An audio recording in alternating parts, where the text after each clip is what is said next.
Ce matin, je voudrais que nous allions de l'avant et que nous ouvrions à Ésaïe, chapitre 7. Je veux vous montrer deux effets de la prospérité.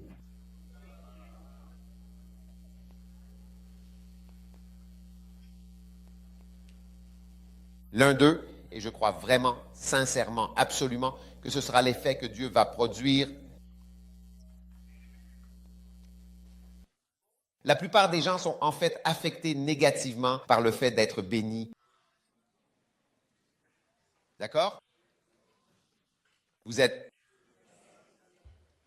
La plupart des gens sont affectés négativement par le fait d'être bénis. Ils sont affectés négativement en venant en Amérique, si vous considérez cela comme une bénédiction. Ils sont affectés négativement en devenant avocat, médecin ou ayant de bons emplois. Ils sont aussi affectés négativement par le fait d'être bénis, d'avoir un bien-aimé ou d'être marié. C'est vrai. Vous savez, quand je prêche, les gens rient, crient et tout ça. Mais voyez-vous, je ne plaisante pas avec ce que je dis. Je suis vraiment sérieux. Réfléchissez-y. Parfois, cela semble tellement incroyable. Mais la plupart des gens sont affectés négativement par le fait d'avoir de l'argent. Combien de personnes qui ont de l'argent viennent à l'église? C'est comme si, dès que vous avez un peu d'argent, vous ne pouvez plus venir à l'église. N'est-ce pas vrai? Oui. Beaucoup de personnes qui viennent en Amérique, peut-être que certains seraient devenus ceci pour le Seigneur, auraient fait cela, auraient été cela, et ils changent. Et les personnes mariées, qui sont souvent considérées comme les plus résistantes et parfois de mauvais caractère, ce sont souvent en général des femmes mariées depuis un certain temps. Oui, défi et obstination. Oui. Et les plus souples sont celles qui ne sont pas encore mariées avant le mariage. Elles paraissent tellement ouvertes, croient en tout. Et tu sais, c'est comme si elles étaient des anges. Oui. Et pas seulement envers leur mari, mais même à l'Église. Même à l'Église, les personnes les plus ouvertes, prêtes à faire les choses d'une certaine manière. Donc, je dis que la plupart des gens sont affectés négativement par ce que nous appelons des bénédictions. Oh, elle est bénie. Mais c'est pour ça qu'elle a décidé d'épouser l'enfer. Elle est bénie. Elle a eu un bébé, elle est bénie. On pourrait aussi bien vous dire qu'elle est maudite aussi.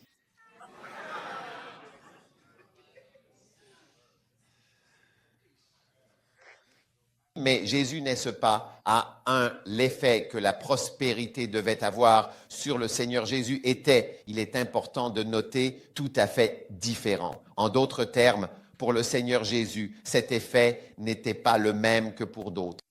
Très bien. Maintenant, remarquez Ésaïe. Êtes-vous avec moi au chapitre numéro 7? Et ensuite, nous allons lire le verset numéro 14. Donc, le Seigneur lui-même vous donnera un signe.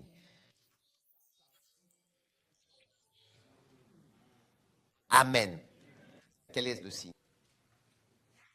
Voici, une vierge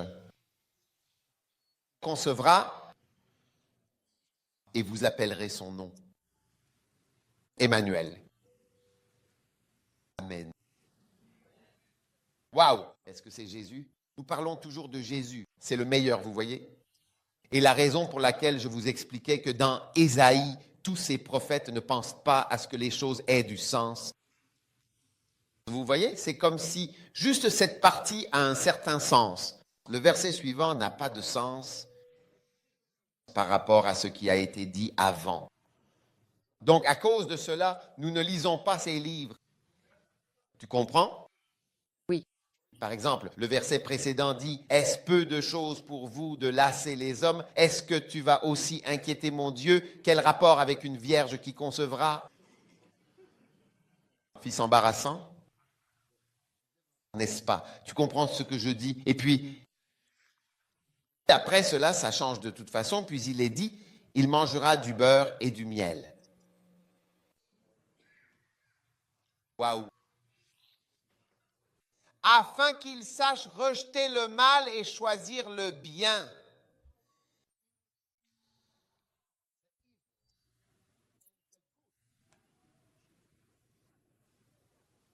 Waouh. C'est vraiment une écriture vraiment merveilleuse. Amen. Amen. Je ne sais pas si certains d'entre vous viennent du Ghana, mais vous savez, quand un bébé naît et qu'on le présente lors de la cérémonie d'outdooring, eh bien, c'est justement ce passage des Écritures qui est utilisé à ce moment-là. Et donc, quand ils ont un bébé le 7e jour, le 10e jour, ou peu importe, ils amènent le bébé. Ils apportent du beurre et du miel, n'est-ce pas? Oui. Et ils en mettent sur la bouche du bébé et ils disent, quand tu fais quoi? Quand tu goûtes le miel, c'est du miel. Quand tu goûtes le beurre, c'est du beurre. Wow! Je ne sais pas ce que c'est, ce que cela signifie. Mais c'est bien ce qui a été dit et il est important de noter que cela a été dit à propos de Jésus, qu'il mangerait du beurre et du miel. Maintenant, c'est un autre effet de la prospérité. Amen. Et c'est le bon effet de la prospérité parce que le beurre, ce délicieux ingrédient, représente toute la richesse du lait que tu obtiens du lait. D'accord? Et le miel, tu sais, est symbolique du doux et du bon, c'est-à-dire qu'il incarne tout ce qui est agréable au goût et plaisant, le meilleur du sucré, cette saveur qui rappelle la douceur et la bonté. Donc, le meilleur du sucré et le meilleur du riche. Tu comprends? Oui. Seront mangés par notre Sauveur. Amen. Pourquoi? Afin qu'il sache refuser le mal et aussi choisir le bien. Donc, la prospérité n'a pas vraiment seulement un effet négatif. Oui. Amen. Amen. Vous êtes là. Juste ici. La prospérité, il faut le rappeler, n'a pas seulement un effet négatif. C'est important de le souligner.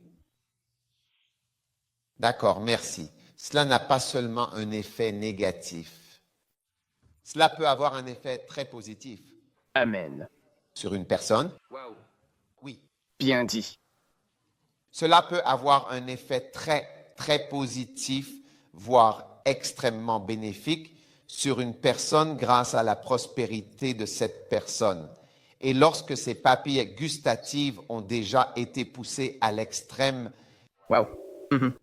pour goûter le lait, le beurre et le miel, c'est-à-dire pour savourer pleinement toutes ces bonnes choses offertes, quand quelque chose de mauvais est proposé à la personne, tu comprends, elle n'y cède pas, elle ne se laisse pas tenter, ou même elle n'est pas du tout intéressée par cela. Oui. Par cela, parce qu'elle sait déjà ou l'extrême. Il n'y a rien de plus que tu puisses m'offrir. Vas-y. Pour beaucoup d'entre nous qui n'étaient pas ou ne vivaient pas en Amérique avant, si tu vivais ici, très bien. Mais vraiment, qu'y a-t-il d'autre? Il n'y a pas de nation plus riche. Je veux dire, tu as beaucoup de crises, beaucoup de problèmes financiers et ainsi de suite, mais par rapport au reste du monde, Ouais. tu n'as pas de soucis. Une pensée, tu n'as vraiment aucun problème. Que Dieu te bénisse. Vraiment. Ouais. Amen. Amen. T'es là où tu rentres. Nous sommes toujours bien là. Très bien. Gloire à Dieu. Gloire. Revenons à notre lecture du livre d'Ésaïe, et comme nous l'avons déjà fait auparavant, prenons le temps de retourner ensemble au chapitre 2 de ce livre, afin de poursuivre notre exploration de ce passage précis. Chapitre 1, verset 23. Il est écrit dans les Saintes Écritures, « Tes chefs sont rebelles et amis des voleurs. »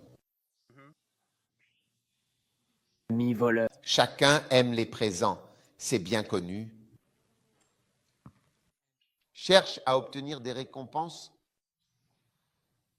C'est une mauvaise situation dans laquelle vous vous trouvez lorsque vous avez un prince ou un dirigeant, lorsqu'il est un compagnon de voleur. Ce qui est le cas de beaucoup de politiciens aujourd'hui. Leurs compagnons sont des voleurs. Vous m'écoutez. Et tout le monde aime les cadeaux. Ils veulent des cadeaux.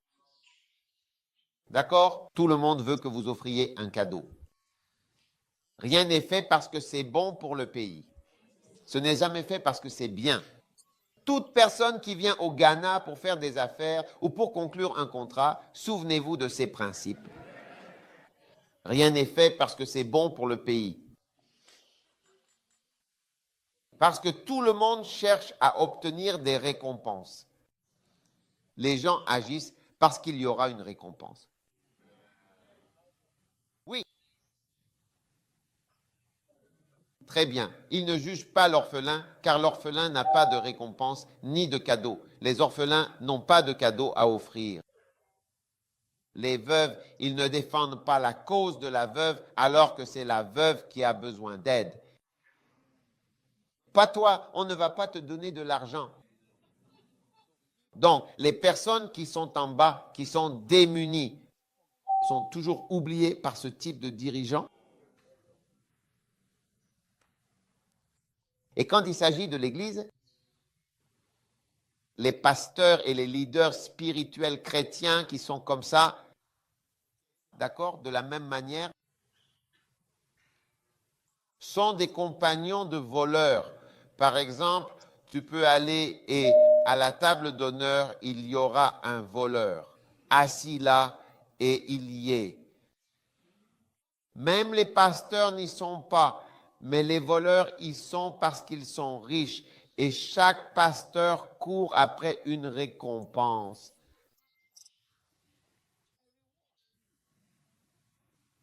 C'est vrai. Donc, dans Ecclésiaste chapitre 10, verset 16, si tu peux l'afficher à l'écran, tu verras un verset intéressant là-bas. Ecclésiaste chapitre 10 et verset 16. Il est écrit, « Malheur à toi, ô pays, ô Église, quand ton roi est un enfant et que tes princes mangent le matin, d'accord, mais heureux es-tu ô pays, lorsque ton roi est fils de noble. » Il est le fils d'un homme riche. Il est déjà riche. C'est ce que je dis. Il y a deux effets de la richesse et de la prospérité. Et j'essaie de vous enseigner aujourd'hui afin que l'effet positif de la prospérité soit ce qui racontera votre histoire. Amen. Et il dit que ton roi ou ton dirigeant est déjà le fils d'un homme riche et il mange en temps voulu, c'est-à-dire au bon moment ou lorsque c'est approprié. Et pourquoi mange-t-il? Pourquoi mange-t-il? Il mange, vous pourriez penser qu'il se fait plaisir, qu'il passe du bon temps. Regardez, il mange beaucoup de nourriture, mais non, il y aura une bonne raison pour laquelle il mange. Une très bonne raison. S'il n'y a pas de bonne raison, il ne mangera pas. Et il mange pour la force et non pour l'excès ou le plaisir. Waouh! Vous êtes avec moi? Donc c'est censé être une bénédiction de naître dans la richesse. C'est censé être une bénédiction. Mais malheureusement, quand les gens goûtent au lait et au miel, un esprit de cupidité s'empare d'eux et ils ressentent qu'il leur en faut toujours plus, encore plus, toujours plus et plus, encore et encore, jusqu'à ce que cela n'ait même plus de sens. Toutes ces choses qu'ils possèdent. Je me souviens d'une fois où j'avais un ami qui travaillait pour un milliardaire, enfin un millionnaire à l'époque. En fait, il a travaillé pour ce millionnaire jusqu'à ce que celui-ci devienne milliardaire. Oui. Et quand je l'ai connu pour la première fois, le millionnaire avait environ 600 ou 700 millions. Et à chaque fois que je discutais avec lui, il me disait combien d'argent ils avaient gagné ce jour-là, combien d'argent était rentré. jusqu'à ce que je me souvienne qu'il m'a dit qu'ils étaient arrivés à 900 et quelques millions et que son patron essayait vraiment d'atteindre le milliard. Oui, et jusqu'à ce qu'il atteigne le milliard, puis un jour, il est venu et a dit, on est un peu redescendu. Nous sommes sortis du milliard et nous sommes à 900 et quelques millions. Et donc, tu te demandes, quelle est la raison de tout cet argent? Tu vois? Oui. Que ça n'a franchement vraiment plus aucun sens. Tu vois? Et au fur et à mesure, tu te rends compte que l'absurdité de tout ce que nous faisons est évidente. Alors tu découvres qu'il y a des gens qui ont beaucoup d'argent et qui ne le dépenseront jamais avant de mourir. Oui, ils l'ont. Et c'est comme si le simple fait de le regarder suffisait. Mais en réalité, ils sont des instruments de Satan. Ils sont des instruments de Satan pour garder l'argent dans des rivières et des canaux où il ne sera jamais utilisé. Oui, je parlais à un chrétien riche, je lui disais, regarde, tu es béni, Dieu t'a rendu riche. Ne te laisse pas tromper, tu es en train de tomber dans la même histoire que tous les riches. Oui, tous les riches ont la même histoire, la plupart ont la même histoire. Encore un peu plus, juste un peu plus, et c'est tout. Ça n'a plus de sens, il faut juste accumuler toujours plus, tout garder et regarder. Donc je le garde pour quelque chose, je vais l'utiliser au cas où ceci, au cas où cela, j'utiliserai ceci, au cas où, au cas où, au cas où. Donc j'ai appris, tu vois, parce que moi non plus, je ne suis pas pauvre et je ne viens pas d'une famille pauvre. Tu vois, j'ai appris que même pour prospérer, il y a une manière de prospérer. Si tu prospères et que tu ne laisses pas Dieu te guider, ça devient bizarre et bestial et ça devient de la stupidité d'avoir tout ce que tu as. Amen. D'accord ? Alors, remarquez bien que Dieu veut vraiment que nous venions à lui tout spécialement tôt le matin. C'est très important. Vous voyez? Amen. Pas seulement pour manger, parce qu'il y a quelque chose à manger, mais il veut que nous mangions pour avoir de la force. Maintenant, revenez à l'écriture que je vous ai donnée dans Ésaïe. Je vous ai donné dans Ésaïe. Il mangera du beurre et du miel. Waouh, quelle bénédiction! Dieu allait te donner l'Amérique. L'effet que l'Amérique aurait dû avoir sur toi, c'est de te renvoyer directement en Gambie. Il a dit, je retourne en Gambie. Il n'y a rien ici. Il y a des âmes en Gambie. Je retourne en Gambie. Mais l'effet que ça a eu, c'est de t'installer ici pour toujours.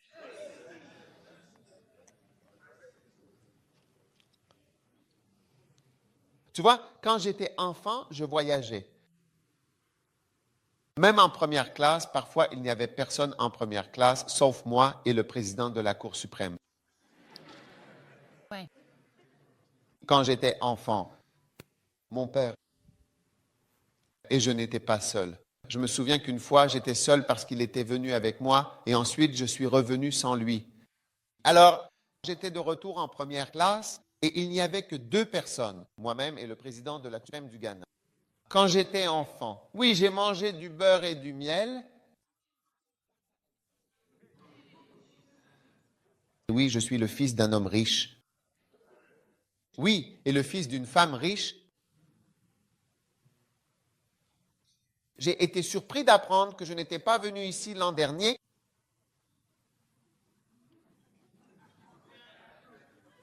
Je ne me suis pas arrêté ici l'année dernière. Ouais. Parce que pourquoi ne suis-je pas venu ici, où étais-je? J'étais en train de faire ça, même si je dois lever des fonds, tu vois, c'est même l'une des parties, tu sais, dans chaque travail, comme dans chaque matière. Peut-être que tu fais de la biologie, il y a l'œil, l'oreille, le canal alimentaire, mais il y a aussi le système nerveux ou quelque chose comme ça. Et tu dis que tu n'aimes pas cette partie. Dans le ministère aussi, nous avons différents aspects, tu comprends, le système nerveux, j'entends ça, et la partie que je n'aime pas, c'est la partie pour lever des fonds et parler d'argent aussi. Il y a une partie que je veux dire, Si tu me demandes ce que je n'ai pas de problème à faire, je suis content. Et ça, le Seigneur était ma vision. En fait, j'aime ça. D'accord, j'aime ça. Amen. Mais je dis que ce n'est pas seulement que je dois aller en Amérique. Je dois aller ici. Je dois tout faire. Oui, et c'est ce que j'essaye de t'expliquer. Va à l'autre verset que je t'ai donné dans Ésaïe. Les princes, chacun suit les récompenses. Ésaïe 1, verset 23. Il est écrit, vos princes sont rebelles et compagnons de voleurs, et chacun aime les présents. Alors que je suis ici avec vous, je ne pense même pas aux cadeaux. Oui, donc je n'ai même pas besoin de cadeaux. Amen. Mais tu vois, quand tu es pasteur ou leader et que tu poursuis, tu vois, la vraie raison pour laquelle tu es là, tu ne peux pas le faire.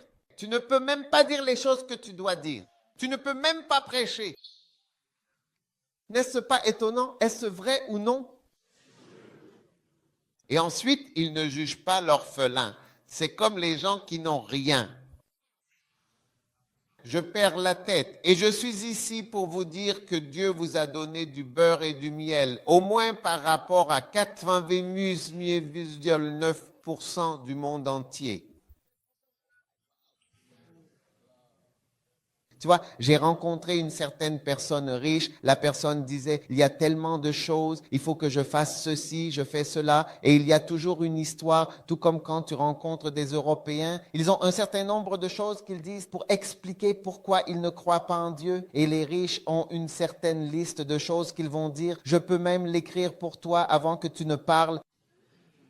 Oh, je paye ceci, je règle cela. Je me souviens d'un monsieur qui m'a dit qu'il remboursait son prêt de 23 millions de dollars, mais qu'il aurait fini d'ici septembre. Et quand j'aurai fini de payer les 23 millions de dollars, tu verras quelque chose. Et le moment des 23 millions de dollars est venu et reparti. Des années ont passé. Nous sommes toujours en train d'extraire.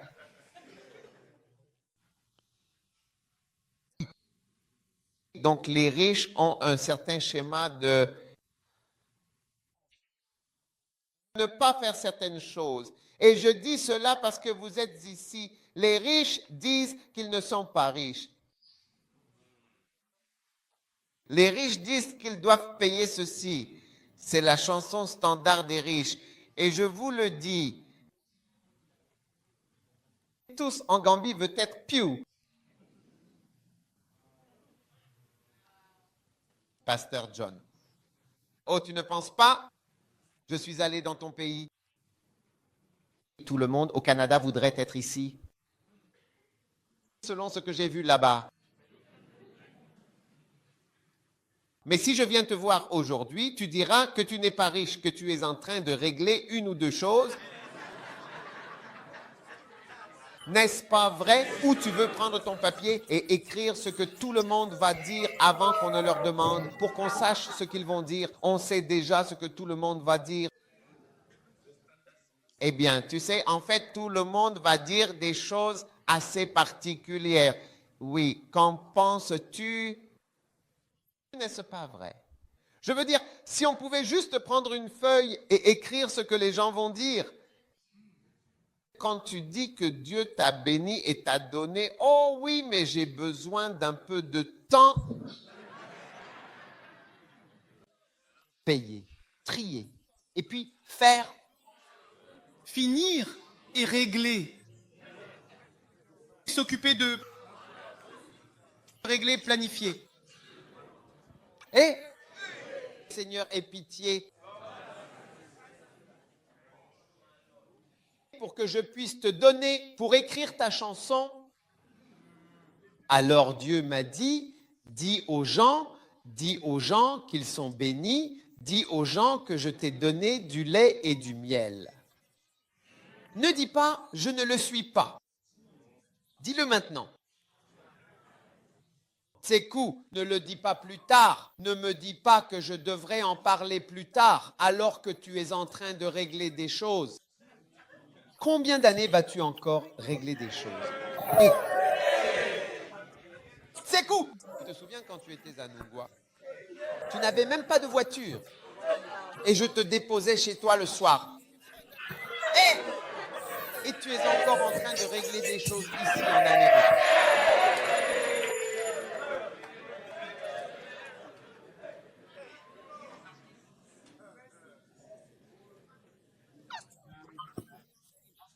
Personne ici n'est une personne riche.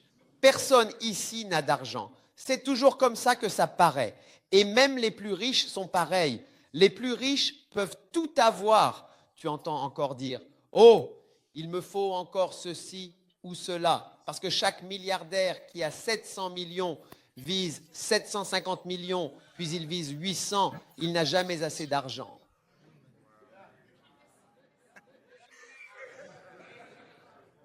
C'est pour cela que l'argent est bloqué.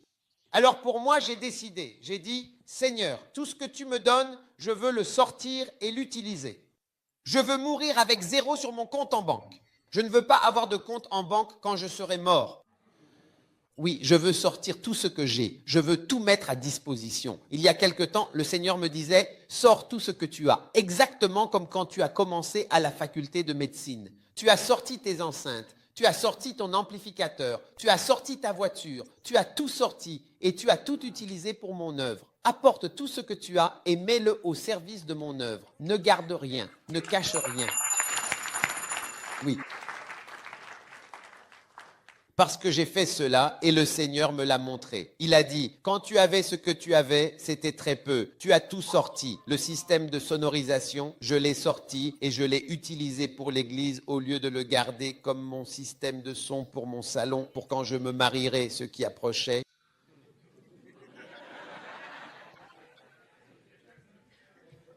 Je l'ai mis à disposition, je ne l'ai pas gardé caché et stocké pour un jour futur. J'ai tout utilisé, j'ai sorti tout ce que j'avais et je l'ai utilisé. J'ai pris ma voiture, j'ai utilisé mon système et mon argent. J'ai tout utilisé, je l'ai sorti. Et le Seigneur me disait, de la même manière et à ce stade de ta vie, ce que tu as, sors-le et utilise-le, déploie-le. Utilise-le pour Dieu et pour son Église, tout comme tu l'as fait quand tu étais très jeune, à 25 ans. Et ne viens pas non plus avec une liste, monsieur l'évêque, ne viens pas avec une liste. Je règle ça, je mets fin à ça, et tu n'as rien à éliminer. Oui, je te dis ce que Dieu m'a dit. Dis-moi ce que Dieu m'a dit. Et je prie que Dieu me donne cette grâce. Que lorsque je mourrai, il n'y aura même pas besoin de testament. Ou même qu'il n'y ait pas de compte. Il n'y a rien à suivre. Oui, il n'y a rien. Si j'avais, je l'aurais déjà partagé. Maintenant, juste avec mes doigts, quand j'entrerai dans la terre, il n'y aura pas de projet. Parce que certaines personnes, quand elles meurent, un grand projet arrive après et tant de choses. Waouh! Le beurre et le miel, c'est bon, ça peut avoir un bon effet, ça peut avoir un bon effet, oui. Je n'ai pas eu besoin de venir ici, en Suisse, en Angleterre. Et sinon tu seras surpris de voir comment sera l'Église. Quand tu la verras, tu sauras. On est là. Nous sommes là. C'est vrai. Vous saurez que nous sommes ici pour récupérer quelque chose. Est-ce un bon message pour ce matin? Oui. D'accord. Puissant. Quelle puissance! C'est vraiment incroyable. Quelle puissance!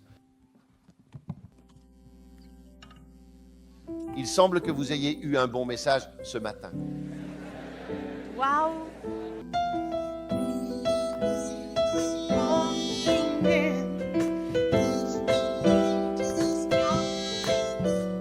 J'adore t'écouter parler tout simplement, vraiment.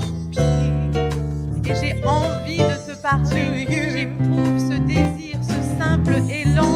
pouvoir te parler, de m'adresser à toi, de trouver les mots pour te parler, de te dire que j'ai envie de te parler, tout simplement. C'est une envie qui s'impose à moi, une envie de te parler, de te parler.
J'ai besoin de toi, Seigneur. J'ai besoin de toi à midi. J'ai besoin de toi, Seigneur. Je veux que tu diriges ma, s'il te plaît.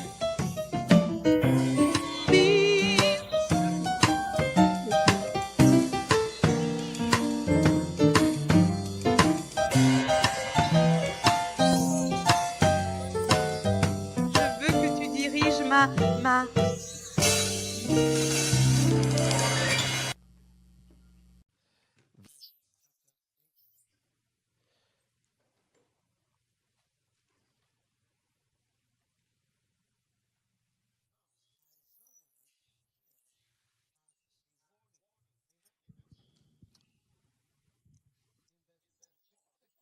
La connaissance de crier, mon père, ma mère.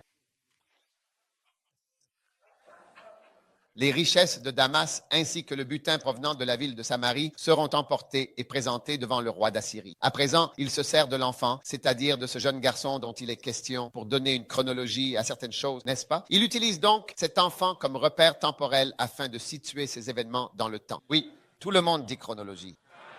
Combien savent que c'est une chronologie? Chronologie. Wow.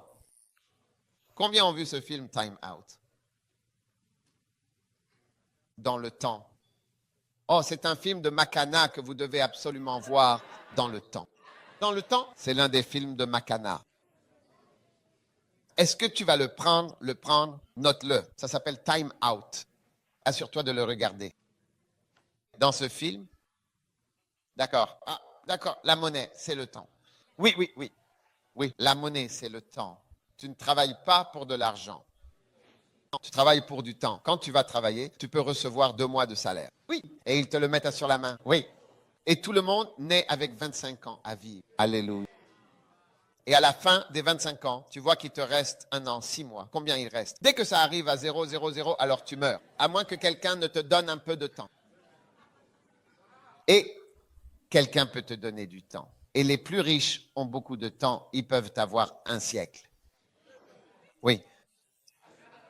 Oui. Et puis, à mesure que les quartiers changent, les beaux quartiers, certains ont des siècles et ils gardent à la banque, ils gardent ce truc avec du temps dessus. Oui. Donc, ils peuvent te donner du temps, 20 ans, peu importe. Donc, oui, si tu n'es pas riche, tu es, avec le temps, tu es fini. Tu es fichu.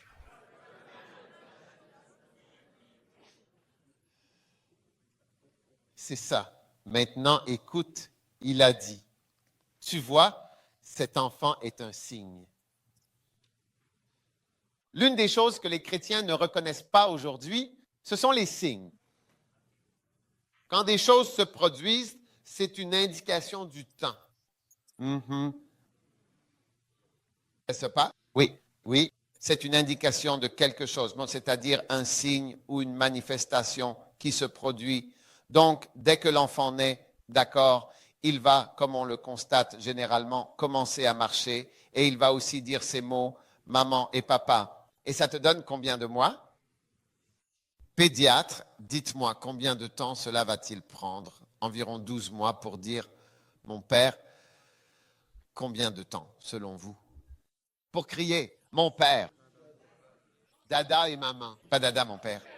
Oui, c'est bien de mon père que je parle, c'est lui mon père sans aucun doute. 2 ans. 2 ans. 2 ans. Mon père va battre ton père. Oui, ma mère arrive, hein? Combien d'années? Les pédiatres me disent qu'il faut en général 12 mois pour dire dada et maman. Mais il faut environ 2 ans, soit 24 mois, pour pouvoir dire mon père et ma mère. Et mon père va battre ta mère. Et mon père va battre ta mère. Ça, 4 ans. Il te faut 4 ans pour ça. Et alors, frères et sœurs, qu'est-ce que j'essaye de dire? Dieu nous montre, à travers cette merveilleuse écriture, qu'il nous donne toujours, encore et encore, un compte à rebours. Et c'est aussi exactement ce que ce camp révèle, vraiment. Amen. Amen. C'est en effet un compte à rebours qui a vraiment commencé. Oui, je vais en venir au compte à rebours. Je reviens pour vous rappeler le compte à rebours. Nous allons venir à ce verset comme nous l'avons mentionné.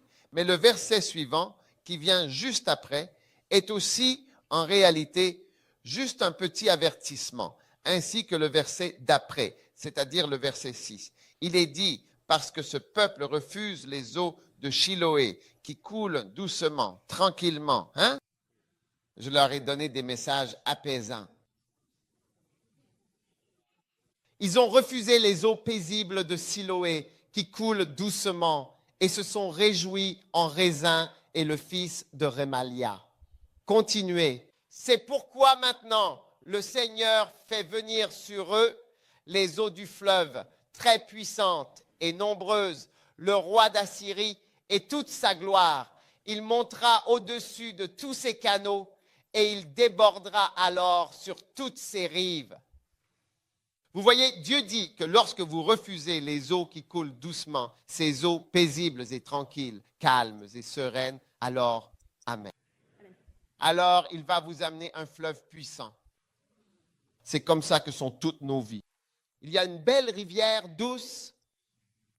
Nous n'aimons pas la prédication, nous aimons la maladie. Nous n'aimons pas la prédication, nous aimons la mort. Nous n'aimons pas les mariages, nous aimons les funérailles. Alors, puisqu'ils ont refusé les eaux douces, les eaux qui coulent doucement, je leur donnerai les eaux du fleuve, des eaux puissantes et beaucoup, même le roi d'Assyrie. Je l'enverrai, il viendra discipliner mon peuple. Waouh! Est-ce effrayant? Vas-tu répondre à la parole de Dieu ou veux-tu les puissants fleuves de la Syrie? Ou préfères-tu les eaux douces de Shiloah? Demande à ton voisin, quel type d'eau as-tu envie d'expérimenter?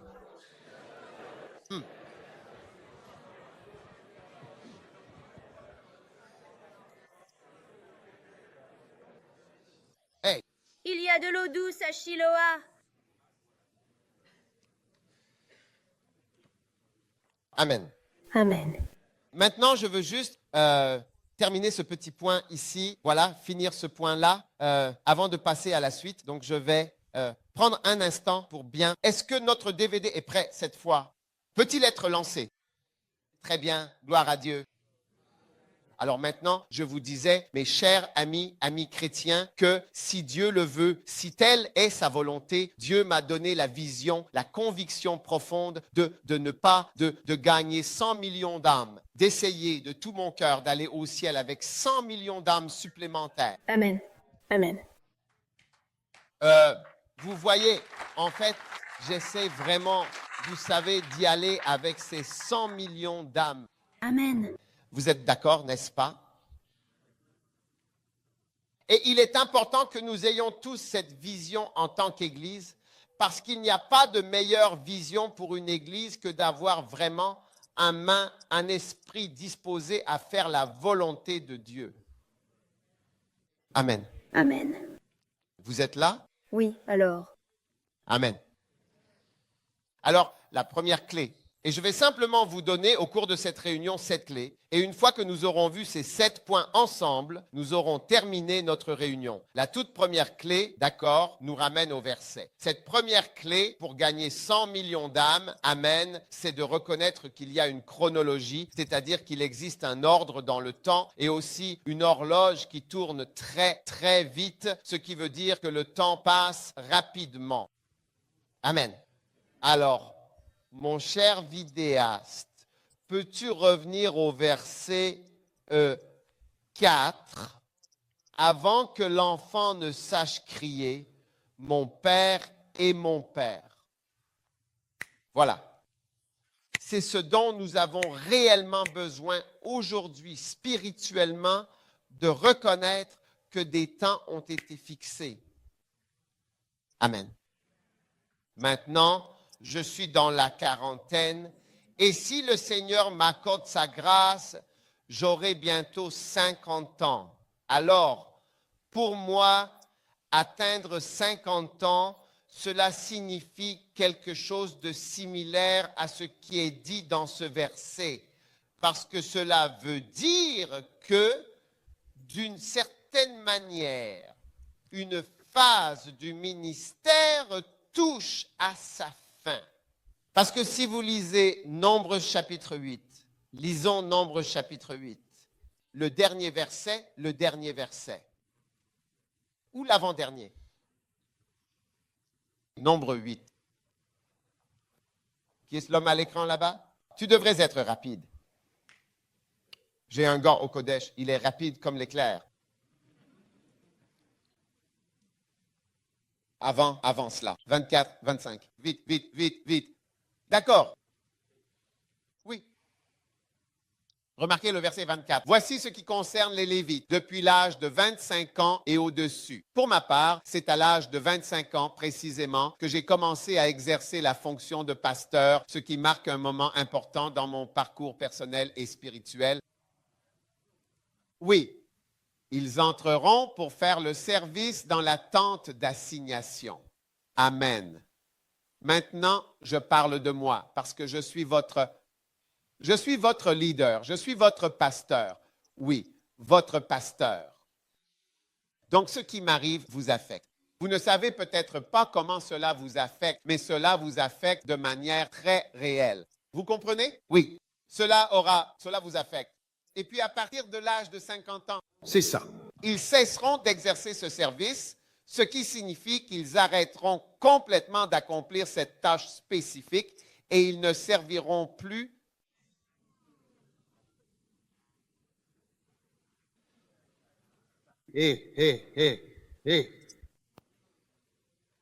Oui, et ils ne serviront plus, mais ils exerceront leur ministère. Vous voyez, ils continueront à exercer un ministère. Vous voyez, quand on a plus de 50 ans, on continue à exercer un ministère. Et encore une fois, vous voyez, ce n'est pas toujours exactement comme ça, parce que c'est l'Ancien Testament et la loi. Mais la loi vous donne une image de la pensée de Dieu. Et cela nous donne une grande compréhension de la volonté du Père, parce que l'image donnée à l'Église, comme lorsque Paul a dit ne muselle pas le bœuf qui foule le grain. Et un homme part-il à la guerre à ses propres frais, et ainsi de suite.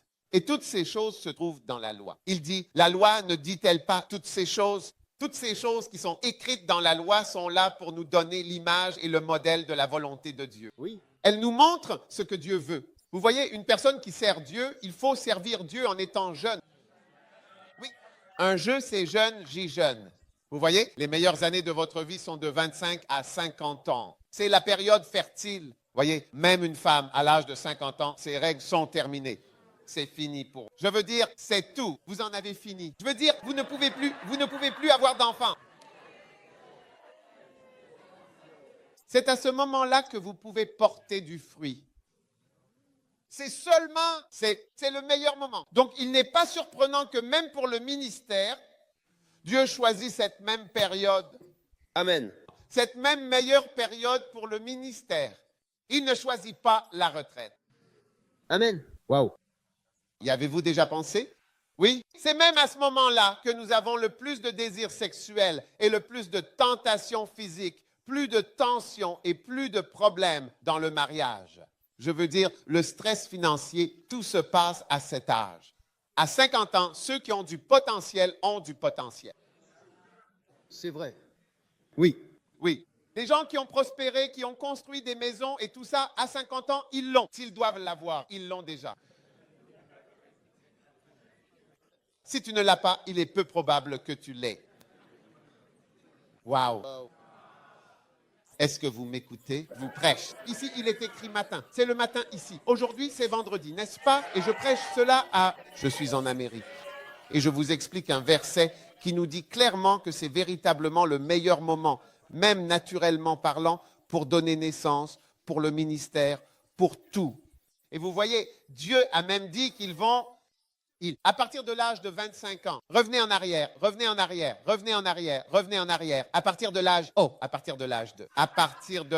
de, tu sais, 24 ans, mon frère, je vais venir te verser quelque chose dessus là-bas, au fond. À partir de 25 ans et au-delà, ils entreront et s'occuperont du service du tabernacle de l'Assemblée. Wow! Faisant l'œuvre du Seigneur. Tu vois? C'est l'appel d'un ministre de l'Évangile. Oui, en effet. Et puis, le verset suivant dit qu'à partir de 50 ans, à ce moment-là, ils cesseront alors de servir. Donc, cela te montre qu'à partir de cet âge, il y a un certain changement. Même si nous ne comprenons pas exactement ce que cela signifie, il y a tout de même, d'une certaine manière, une sorte de changement ou de modification ou de transformation dans quelque chose. Oui, cela arrive parce que le verset suivant parle du fait qu'ils continueront à servir. Plus précisément, il est mentionné dans le texte, ils serviront avec leurs frères dans le tabernacle pour garder la charge et ne feront aucun service. Ce passage indique donc qu'ils seront présents avec leurs frères dans le tabernacle, chargés de garder la charge, mais sans effectuer eux-mêmes de service. Vous voyez, si vous utilisez une autre version, elle l'exprime probablement un peu différemment. Mais c'est comme s'il y allait avoir un ministère qui pourrait assister leurs frères. C'est ce qui est écrit. Assister leurs frères dans leurs tâches. Donc, à partir de ce moment-là, ils deviennent plutôt des aides pour que d'autres deviennent aussi ministres ou pour les aider à accomplir l'œuvre de Dieu. Mais il y a une certaine fin ou un passage à autre chose. Je ne peux pas prétendre tout savoir. Je le constate simplement aussi. Tu comprends? Et je peux voir, depuis que je suis dans le ministère, même avant mes 25 ans, je peux le voir clairement. C'est le meilleur moment pour le faire. Parce qu'à un certain moment, tu n'as plus l'énergie ou la capacité de faire certaines choses. Même si tu essayes, tu verras que tu n'y arrives pas. Tu échoueras. Tu comprends? Tu es là? Oui. Tu m'écoutes? Oui. Maintenant, il est important de noter que ce simple fait, bien qu'il puisse sembler anodin à première vue, joue un rôle essentiel, car il révèle de manière... Maintenant, si je dois aller au ciel, cela veut dire que si cela m'arrive, si cet âge m'atteint, cela signifie que sur la chronologie vers le ciel, il n'est pas dit qu'au moment où l'enfant dira « mon Père ». Donc il y a une autre façon de dire aussi, au moment où ceci et cela, l'évêque évangéliste meurt, il sait qu'il ne sera plus là. Amen. Oui. Je ne sais pas quand. Oui. Vers cette période, ce fuseau horaire, tu commences juste à comprendre. Waouh! Oui. C'est ça. C'est tout le but. Maintenant, quand je regarde les efforts que nous avons faits en tant qu'Église, à travers l'implantation d'églises et tout cela, et que je regarde ainsi les efforts que Satan fait, on se rend compte que Satan emmène avec lui des millions de personnes en enfer. L'enfer s'est élargi. Il est donc temps pour nous aussi de modifier ce que nous faisons, d'adapter nos actions et de faire tout ce que nous pouvons pour aller au ciel avec beaucoup de personnes, au moins. Si tu peux aller au ciel avec beaucoup de personnes en plus. Alléluia. Oui. Et c'est notre vision, c'est notre objectif. Nous voulons entrer au ciel avec au moins 100 millions d'âmes.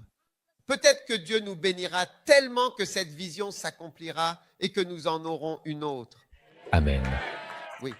Parce que je me souviens que j'avais une vision d'avoir 1 million d'âmes et cela s'est réalisé. Et maintenant, c'est devenu 100 millions d'âmes. Waouh! Êtes-vous enthousiaste? Oui. Alors, quelles sont les façons d'atteindre 100 millions d'âmes? L'une d'elles, c'est la création d'églises. Il n'y a rien à écrire. Écoutez simplement ce que je dis, création d'églises, évangélisation. L'évangélisation pure. Oui. Vous voyez, parce que c'est bien d'implanter des églises, mais l'évangélisation pure, où les gens donnent leur vie à Jésus-Christ. Et en fait, honnêtement, ces derniers temps, j'ai rencontré beaucoup de personnes.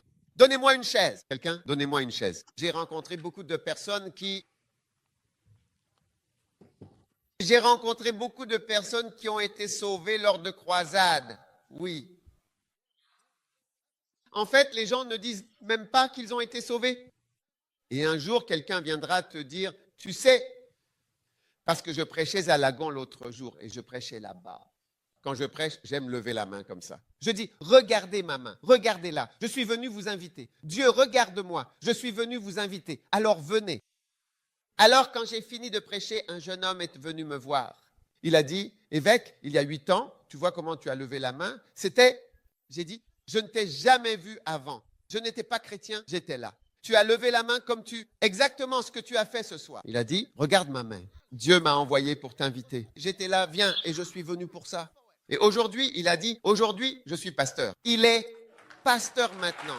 Oui, il a dit, je voulais juste que tu le saches. Waouh! Donc, je continue à rencontrer des gens, tu sais, qui ont donné leur vie à Jésus-Christ. Et même quand j'étais à Tech, mon directeur de croisade me disait, il m'a dit, écoute, quand je prêchais à Koumazi, il a dit, regarde, il faisait le tour et il comptait les gens. On compte toujours pour connaître les chiffres parce qu'on a besoin de savoir les chiffres pour savoir ce que l'on fait. Il a dit que l'endroit était tellement silencieux pendant que je prêchais qu'il devait faire attention à chaque pas qu'il faisait, c'était les pas. Il y avait des étudiants calmes. Les étudiants sont très turbulents. Satan les a transformés en prostituées. Nous avons tellement de prostituées sur le campus. Les jeunes, ils sont tous prostitués, ils font toutes les mauvaises choses auxquelles on peut penser. Tout cela se fait aujourd'hui au Ghana. Donc c'est vrai que nous implantons des églises, mais l'implantation d'églises n'est qu'une chose. Aujourd'hui, je suis sûr que la fréquentation de notre église se situe entre 50 000 et 100 000 personnes, je veux dire dans le monde entier. Mais ce n'est pas beaucoup. Ce n'est pas beaucoup parce que l'église, nous avons environ, c'est plus de 50 000, mais il y a 50 à 100 000 personnes quand on additionne l'église. Amen. Nos succursales. C'est mondial. Oui. Et que peut-on faire avec ça? Au moins, c'est déjà quelque chose. C'est pour ça qu'il nous faut plus de pasteurs et plus d'églises. Et même en Amérique, il y a combien d'États? 50. Et dans combien d'États avez-vous des églises? 24 États. Et quand nous envoyons en fait des personnes, des gens déménager comme David l'a fait, oui, tu vivais ici et tu es parti au Minnesota. Beaucoup de gens n'aimeraient pas faire cela. Mais nous devons encore le faire parce que chaque déplacement que les gens ont fait a permis à certaines personnes d'être sauvées. Amen. Et quelques églises ont été établies. Alléluia.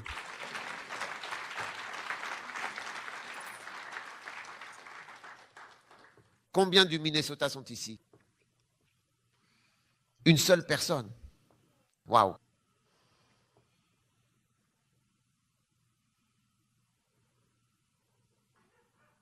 Donc, beaucoup de gens auraient même pu être ici. Mais vous savez, c'est vraiment, vraiment trop loin pour eux de venir jusqu'ici. Vraiment. Amen. Mais si on nous additionne tous, c'est très peu comparé aux 7 milliards, c'est-à-dire 7 millions de millions. Hein? Qu'en pensez-vous, s'il vous plaît? C'est là que d'autres facteurs doivent simplement intervenir. Prêcher des messages évangéliques et faire de l'évangélisation pure pour que des gens soient sauvés, même s'ils ne rejoindront pas Lighthouse. C'est vrai. Amen. Et ensuite, le ministère auprès d'autres églises à travers des conférences de pasteurs et des livres, parce que beaucoup de personnes sont aussi transformées et touchées par les livres. Ces ouvrages qui ont un impact considérable sur leur vie. Amen. Plus encore que notre propre gène. Dans mon travail, je rencontre fréquemment, sans cesse, des pasteurs. Akweli, oui. Tu m'as envoyé un message l'autre jour, n'est-ce pas? Viens m'en parler. Raconte-nous. Ah, tu as reçu le message. Je l'ai. Agent F. D'accord, elle a trouvé le message. Je rencontre sans cesse des pasteurs. L'autre jour, j'ai rencontré un pasteur du Swaziland. J'ai dit, qui est-ce? J'ai juste regardé un jeune homme et je me suis dit, oh, le pasteur qui est au Swazi, cet homme a une très grande église. Il a des milliers de membres. Il est venu à la conférence Iron Shepherd, Iron avec 22 de ses pasteurs. Il les a emmenés au Ghana. Il m'a dit, le pasteur m'a dit, il a dit, écoute, j'avais 2 de tes livres ou 1 de tes livres, Mega Church et quelque chose, et Démons et comment faire quelque chose. Il a dit, pendant 4 ans, je n'ai fait que me nourrir de ce livre. Et maintenant, leur branche, hein? Je l'ai trouvé. Et tu en as trouvé un autre. Dis-moi, lis-le à haute voix. C'était un dimanche matin et alors, j'ai reçu cet email d'un pasteur en Australie. Et voici le message texte. Il dit, « J'étais avec un cher pasteur au Fidji qui a été grandement béni par votre ministère, mais qui n'a que 2 livres, Loyauté et celui sur les démons. Par la grâce de Dieu, il a fait passer une église de sa propre famille de 6 personnes à une église de 20 000 personnes en 10 ans. Wow. J'aimerais vraiment qu'il puisse rencontrer le pasteur Doug, si possible, car ses livres sur la loyauté et la déloyauté ont, en fait, été un véritable fondement pour ce grand ministère. » Et après cet email, il a commandé tous vos livres, puis tous vos CD sur Internet. Wow. Il les a achetés. Amen. Je continue de rencontrer des pasteurs comme ça, ce pasteur de Tanzanie qui avait il a un immense ministère. Et il dit, non, c'est grâce à ce livre que j'ai compris. Grâce à ce livre, grâce à ce livre, grâce à ce livre, grâce à ce livre. Tanzanie, Kenya, je veux dire, il y a des pasteurs que j'ai rencontrés moi-même, d'autres que je n'ai pas rencontrés. Et il y a un pasteur au Mozambique, toutes sortes de choses, des milliers. Alors, l'une des choses que fait la Healing Jesus Crusade, c'est qu'elle fait connaître le ministère et les livres, et qu'elle présente les livres, parce que la partie principale de la croisade, c'est la conférence des pasteurs. C'est pour cela que nous rassemblons les pasteurs et que nous travaillons avec eux. Amen. Amen. Il n'y a vraiment aucun moyen que Lighthouse, à elle seule, en implantant des églises, emmène 100 millions d'âmes au ciel de mon vivant. Et si le Seigneur me bénit et que j'ai 50 ans, alors cela signifie que, comme on dit, avant ceci ou cela, ceci aura disparu. Je suis sûr qu'avant encore 50 ans, je ne serai plus là. Je dois l'être, je ne serai plus là. Je ne sais pas combien d'années, personne ne sait. Alors, évangélisation pure, travail pur envers les pasteurs. Et vous voyez cela en Amérique. Vous savez, beaucoup d'entre nous n'ont même pas envoyé de livres à d'autres ministres. Parce que tous ces ministres ont vraiment été bénis à travers les livres. Ainsi, lorsque nous parlons de la guérison de Jésus-Christ, cela englobe de nombreuses choses. C'est l'évangélisation. Travailler avec des livres, travailler avec des pasteurs. Et c'est cela, parce que Lighthouse est un petit élément de l'œuvre de Dieu dans le monde. Mais nous pouvons aussi mourir en ayant sauvé 100 millions d'âmes de l'enfer. Alléluia. Alléluia. N'est-ce pas excitant? N'est-ce pas fantastique? N'est-ce pas puissant? Êtes-vous heureux de faire partie de Healing Jesus? La campagne Amen. Maintenant, le Seigneur met sur mon cœur d'essayer de traverser l'Afrique. Et si le Seigneur accorde plus de temps, nous traverserons d'autres endroits. Peut-être même l'Amérique, on ne sait jamais. Mais cela n'a pas d'importance. Ce qui compte, c'est d'aller de Jérusalem à la Judée, à la Samarie et jusqu'aux extrémités de la terre. Et à cause de là d'où nous venons, nous avons appris à faire les choses le moins cher possible, si c'est possible. Mais cela reste cher, mais c'est bon marché. Benny Hanahin me disait, lorsqu'il a vu certaines photos de notre croisade, il m'a demandé combien cela coûte-t-il d'organiser cette croisade.